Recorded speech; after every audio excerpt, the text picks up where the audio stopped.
Yes, sir, Amos. That music say good health to all from Rexall.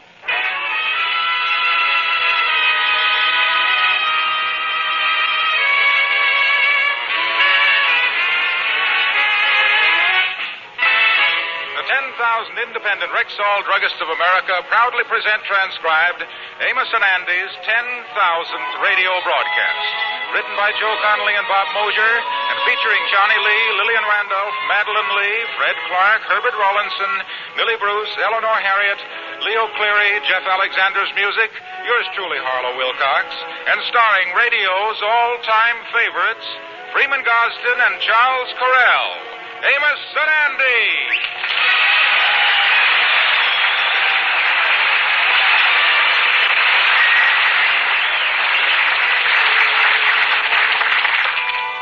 How do you do, ladies and gentlemen? This is Freeman Gosden. Today marks the 10,000th time that we have been before the microphone, and again we are very grateful to you. Our good sponsor, the Rexall Drug Company, in honoring this 10,000th broadcast, has asked us to tell you about Plenamins. Well, they are the finest multiple vitamin we have ever encountered.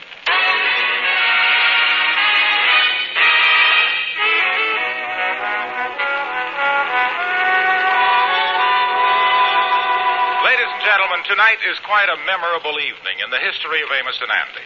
The 10,000th time they have come before the microphone.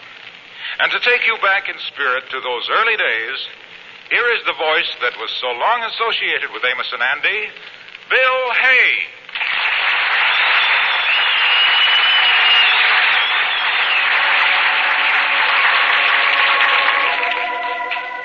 Yes, and it seems to me like it was only yesterday I was introducing Amos and Andy. Only yesterday, when the boys first came to New York from the South. I remember they took a furnished room up on 134th Street. And the first day Amos came home, he found Andy doing a little figuring. 7 million, 8 million, 10 million. Yes, I blew. Yes, I blew. Tell everybody. Say, Andy, what is you figuring over there, son? Well, Amos, now that we is in New York, I'm going into broker business. I'm figuring on the money I gonna make here. I'm counting on being another J. Ping Pong Morgan. Well, I think Wall Street, Andy, is a little too high for us, son, but I tell you what, we ought to get some kind of job. Yeah, that's right. We don't want to keep on nibbling on our savings here. You know, I got the evening paper here. I think we could look into help wanted ads, Andy, and see what they got in there. Yeah, give me that thing. Let me see here. Look at this news item here. It say we is exporting cheese to France, and all the Frenchmen is happy about it. Where do it say that, Andy? Right here in this headline. Look at there. Thousands cheer as Limburger arrives in Paris.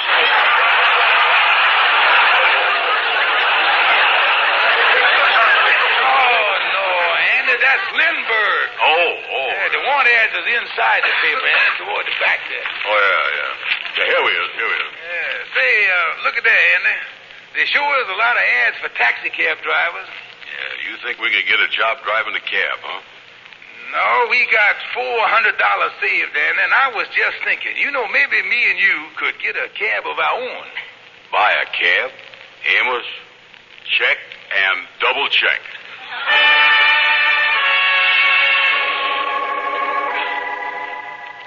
Well, it was soon after this that Amos and Andy met one of their fabulous friends.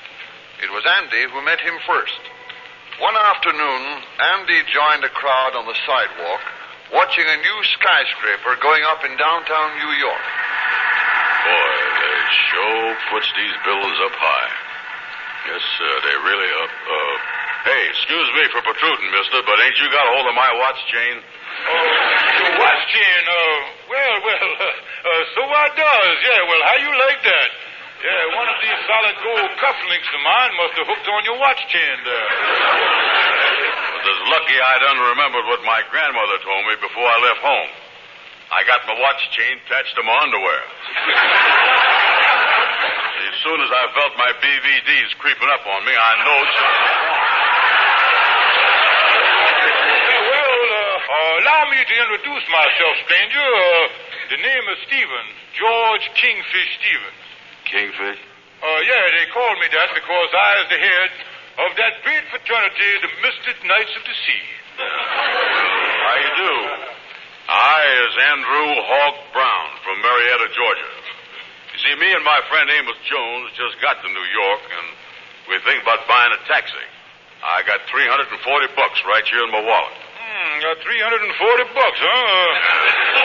Thinking about buying a taxi cab, yeah. Now, lucky you run into me, son. It just so happens that I got just the right car for you. Oh, I got it.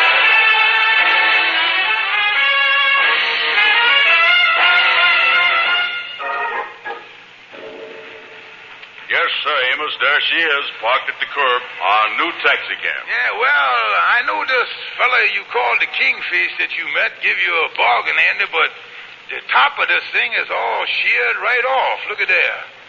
While you're driving, the breeze is going to come right in there and hit the passengers right in the face. Well, now, that's all right, Amos. And you know what we can call it? The Fresh Air Taxi Cab Company of America, Incorporated. Yeah, well, that's good, Andy. Let's start up the thing here and take a little ride. I want to hear that Stutz Bearcat engine, boy. Yeah, let me open the door here. Yeah, go ahead. Up to the daisy. Pick up the door there, Andy. Throw it in the back seat. Now, let me get the thing started. Yeah, start up.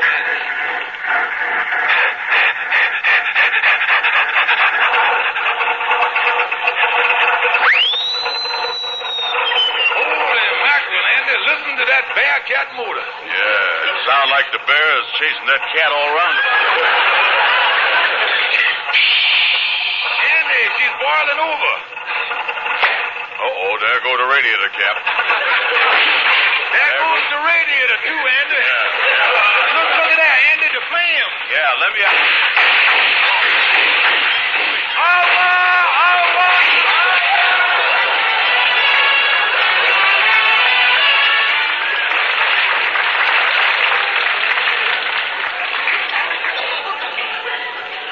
Well, despite the depression, the boys didn't do too bad with their fresh air taxicab.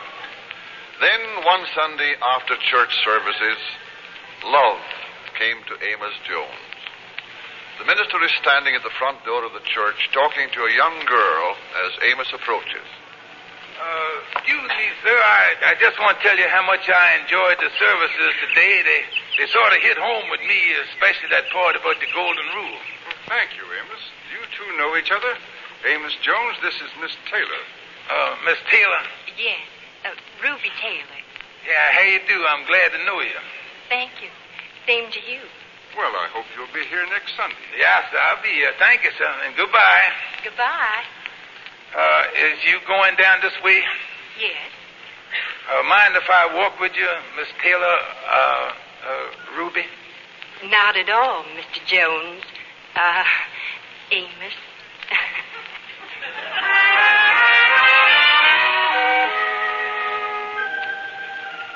And it was just about that time that love came to Andy Brown, but in somewhat different surroundings. You know something? You is about the sweetest, prettiest, gentlest flower that I has ever had the pleasure of running into. Look, big boy, would you mind sitting still while I send you this manicure?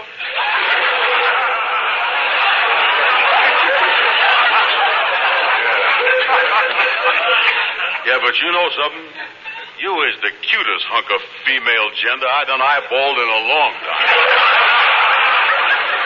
Listen, you just wasting your time. I's a widow and I knows all about men. When it comes to love, it's going to take a real man to kindle the flame. Kindle the flame? Mm-hmm. Ha, ha, ha. Shake hands with old lamplighter.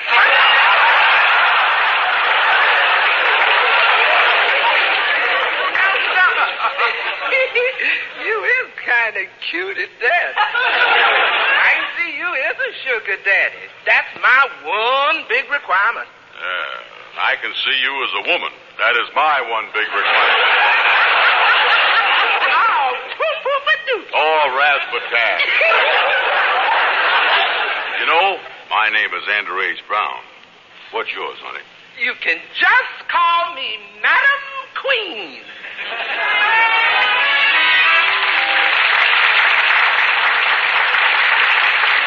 Probably nothing caused as much comment in those days as Andy's romance with the fascinating widow, Madam Queen. 1 month, the wedding was on. The next month, it was off. But finally, back around 1932, something happened that led up to the most exciting event in the lives of Amos and Andy. Andy and Madam Queen signed a marriage agreement in the presence of her attorney. Sit down here at the desk with me, Amos. Yeah, tell me this, Andy. How is the wedding coming along, old boy? Oh, Amos, the wedding is a week from today. I'm finally going to asphyxiate myself with the orange blossom. Yeah, well, this is something, Andy. Say, I know Madam Queen is a widow, but whatever happened to her first husband, Andy? Well, he was lost at sea or something. I think he tried to spear a whale and fell off the poop deck. Well, you know, this marriage to Madam Queen may be all right, but I think I know somebody who's going to take it a little hard, Andy, and that's your secretary. Yeah, you've been stringing her along for the past few months. Yeah, that's right. I better get her in from the back office and tell her the bad news. Wait a minute, I'll call her on my new intercommune system. Yeah, but wait a minute, though, Andy. You can't signal for her. When you put that buzzer system in, you done got it in backwards. You put the button in her office and the buzzer in here in yours. Yeah, well, I got it all worked out. Now, watch this. Buzz me, Miss Blue. Mr. Brown? Now, will you come in here? I hope you don't take this too hard. Yes, Mr. Brown. Say, Miss Blue, there's something I want to tell you. I think I know what it is, Mr. Brown. I read in the paper about your coming marriage to Madam Queen. Well, now, Miss Blue, there ain't no sense getting sore about it. I done signed a marriage agreement in front of the lawyer. Oh, Andy, I'm not angry. I think you're one of the finest men I ever met. You does, huh?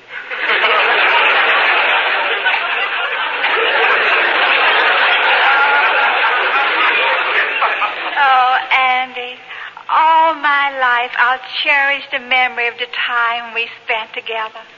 These hours in the office and the way you used to hold my hand. And the way we lingered in the hall over those long, good nights. Yeah.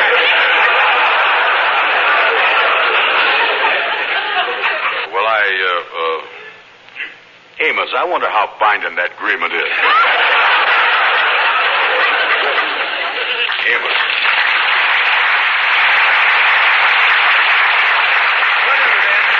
Call up the newspapers and tell them I done give Madam Queen the gate. The nuptials has just been nipped.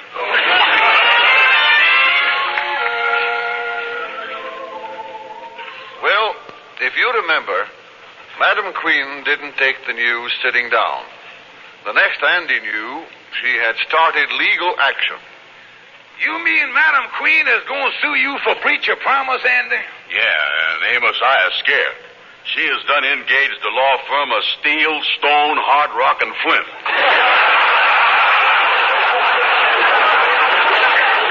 Oh, I want to tell you something. That is the roughest combination since Notre Dame let the four horsemen loose, you know. Is they after you, Andy? After me, I'll say they is. I has been hiding for 10 days. They're trying to serve me with a summons. I'm scared to go home. And I jump in the closet every time I see a stranger. Yeah, well, see, wait a minute, Andy. Here comes somebody across the street that might help you know it? Oh, boy, I need help. Who is it? It's your old friend, Fred Gwendell, the newspaper man. Oh, yeah, good old Fred. Let me let him in here. Come on in, Fred, old boy. Well, there, boys, greetings and salutations. Glad to see you. Yeah. I suppose you come over here to get the newspaper story about me busting up with Madam Queen. No, boys, no. I am through with the newspaper business, through with the newspaper. Yes. Oh, you done give it up, Fred? What happened? Well, the editor wanted me to write a gossip column telling scandal about my friend in town. Well. But I wouldn't do a dirty trick like that to my friend. So I done quit that job. Done quit the job. Well, now, that's what I calls a gentleman and a true friend. What kind of job you got now, Gwendell? As a process server. Here's your summons, Andy. See you in court, boys.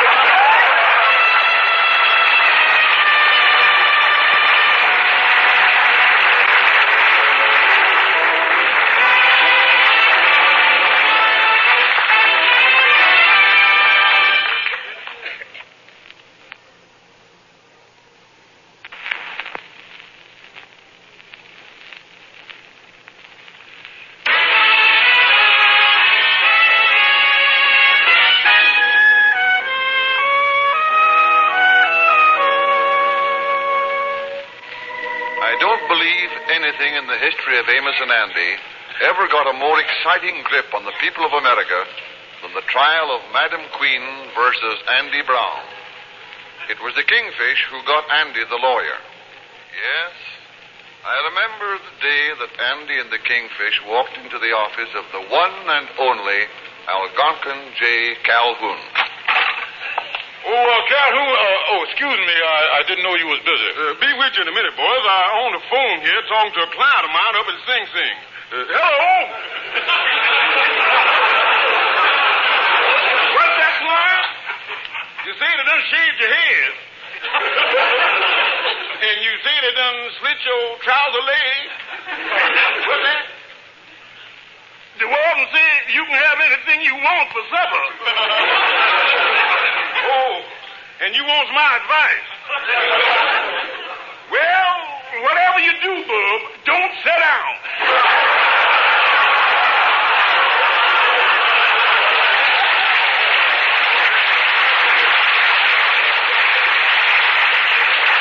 So long, and I do mean goodbye.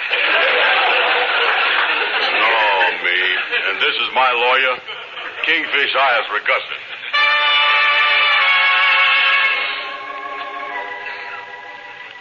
Then, at last, the fatal day arrived. The courtroom was packed with press and spectators, and the whole country awaited the fate of Andrew H. Brown as the trial got underway. The court will now come to order.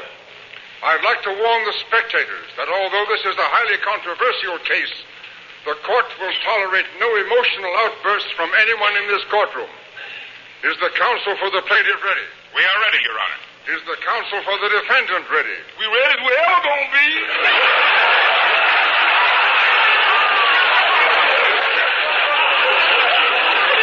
Will the counsel for the plaintiff present his case?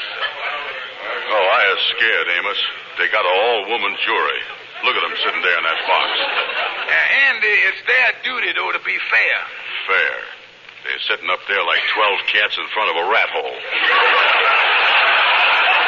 Believe me, Amos, I is the rat they're waiting to pounce on. Wait a minute, Andy. Mr. Hardrock is going to speak now. Wait a minute. Yeah. Your Honor, ladies of the jury, we intend to prove that my client, Madam Queen, has suffered the mortification of a woman scorned, the bitter heartache of jilted womanhood, the financial loss of an unsuspecting widow who put her trust in a scoundrel, Andrew H. Brown.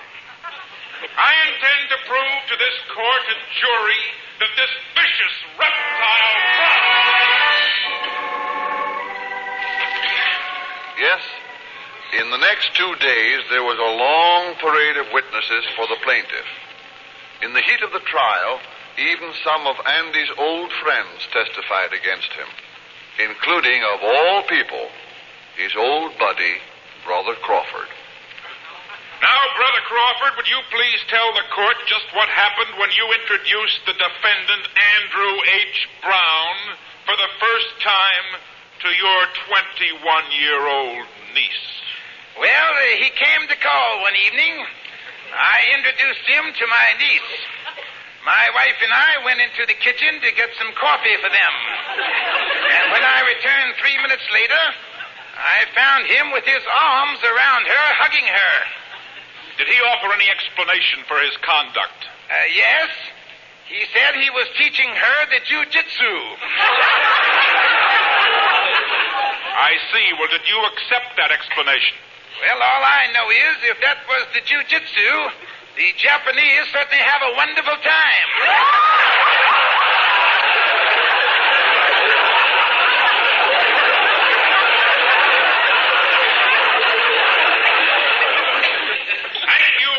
Crawford, your witness, counselor. Andy, you think I ought to cross-examine him? Better not, Calhoun. He might tell what happened with the other niece. No questions, Your Honor.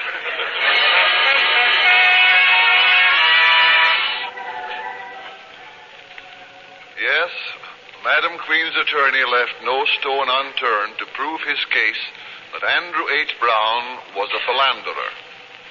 Even poor Lightning had to take the stand.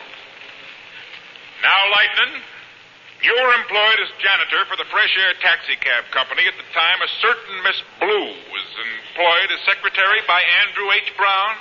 Yeah, sir, that's what I was. Yes, sir. During the time of Miss Blue's employment, would you say that Mr. Brown spent more of his time dictating to her or making advances? Well, all I know is that in the 2 years she was there, she asked me to sharpen a pencil only once. That's all. You may step down, Lightning. Yeah, sir. I'll whiz on out of here, y'all. Now for my next witness, I would like to call to the witness. Then came the long-awaited bombshell. On the third day, Madam Queen took the stand. If there's another disturbance while Madam Queen is testifying, I shall order the courtroom cleared. Proceed, Counselor. Madam Queen, this document marked Exhibit A is the marriage agreement that Mr. Brown signed in my presence, is it not? Yes, sir. Thank you, Madam Queen. Your witness, Counselor. And watch me wrap this old gal around my finger. Now, Madam Queen, I'd like to ask you a few questions. Wait a minute, Shrimp.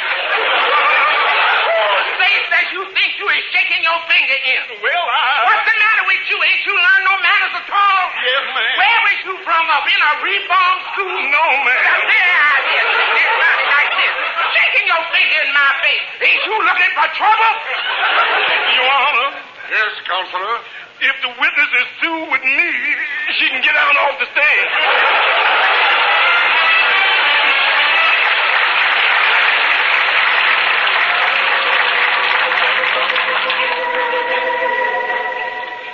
Well, the next day, Madam Queen's attorney rested his case, and Algonquin J. Calhoun took over for the defense.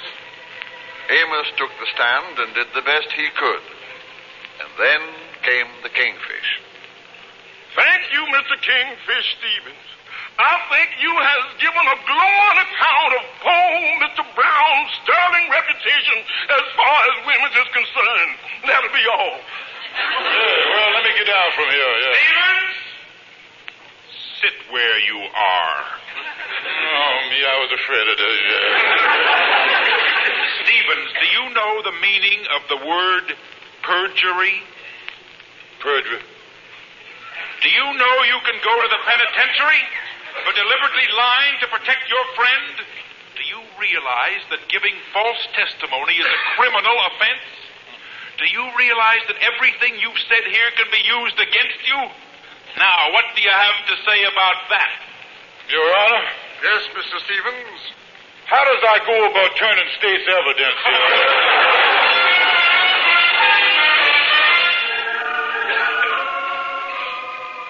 And on the last day of the trial, the defendant, Andrew H. Brown, took the stand. And he had a pretty rough time of it, especially in the cross-examination when Madam Queen's attorney read Andy's love letters. Now, just listen to this next one. Honey, baby, sweetheart, darling. You is everything in the world to me, my precious one. When I looks at you, my poor heart melts like hog fat on a hot griddle.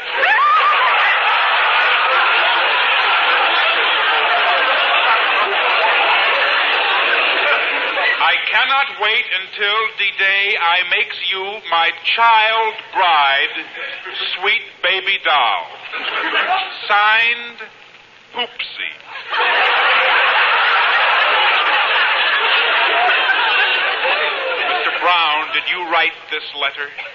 Well, Seems like I is and seem like I ain't. But it seem more like I is than it do like I ain't. I see.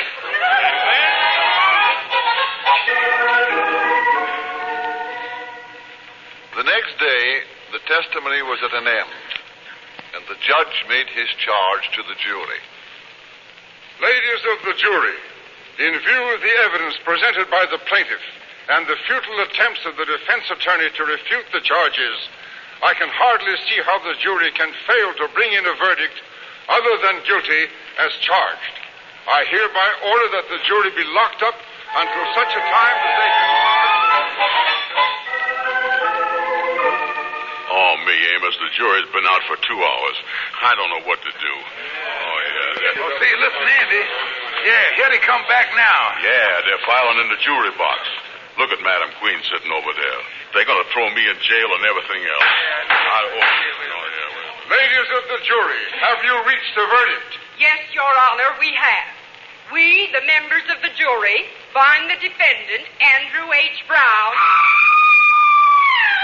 Holy mackerel, that's Madam Queen. Yeah, look at that. She has fainted. Yeah. Somebody do something. Help her get her out. some water, yeah. Come on. Come on, let's Look get at her. her. Stand away.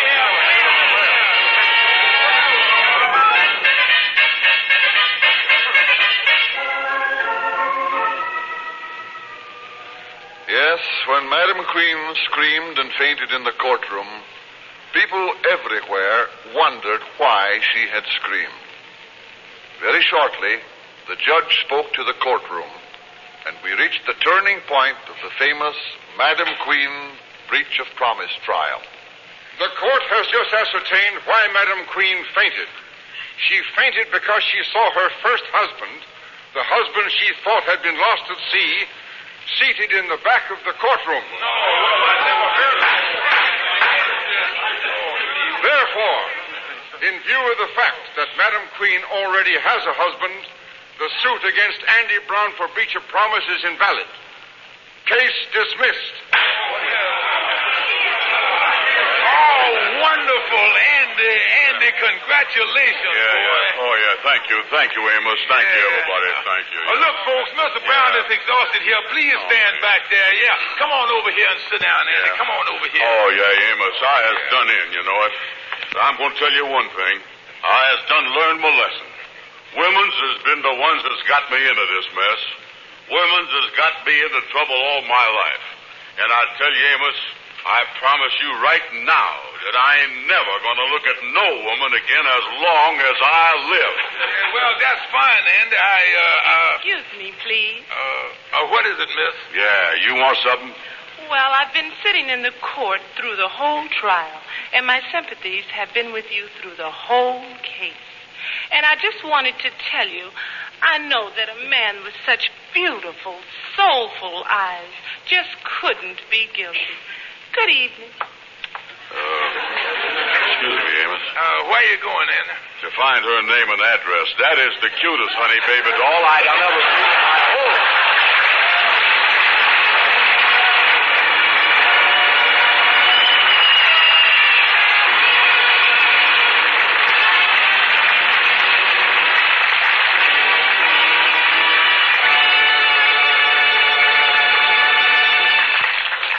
Now, here...